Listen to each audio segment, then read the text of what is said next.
For the 300th anniversary of the First Presbyterian Church here in Trenton, Tom Malloy's watercolors are being displayed. He was a self-taught artist who made a huge difference in the arts community here in Trenton.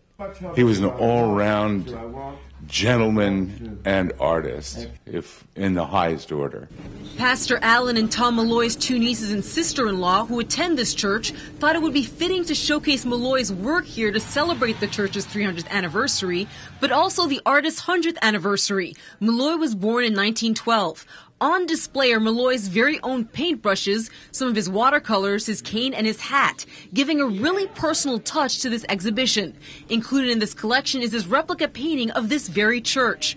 Malloy was an activist and pioneer in setting forth what today is known as arts and culture in Trenton. He loved history and painted historical buildings in the capital city that fascinated him the most. He would even take his nieces to these sites. A lot of places that Uncle Tom painted were places that my father would take us and tell us the history of, and then Uncle Tom would tell us the history of things.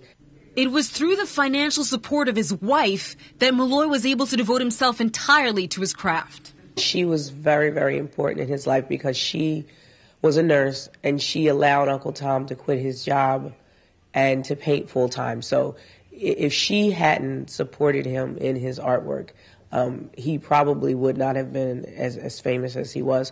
Malloy's niece's favorite painting in this collection is this one, of the East Trenton Library branch. Every year, instead of giving holiday gifts, Uncle Tom would paint a painting for my parents.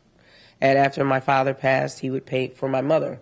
That painting belongs to my mother. It's the oldest house in East Trenton. It's the library in East Trenton, and a lot of people don't know it's also the oldest house in East Trenton.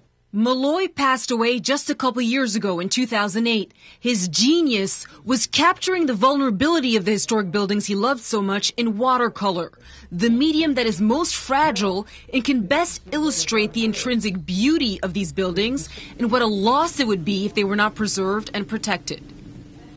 Moment in Time is brought to you by Roma Bank, your mortgage and home equity specialists.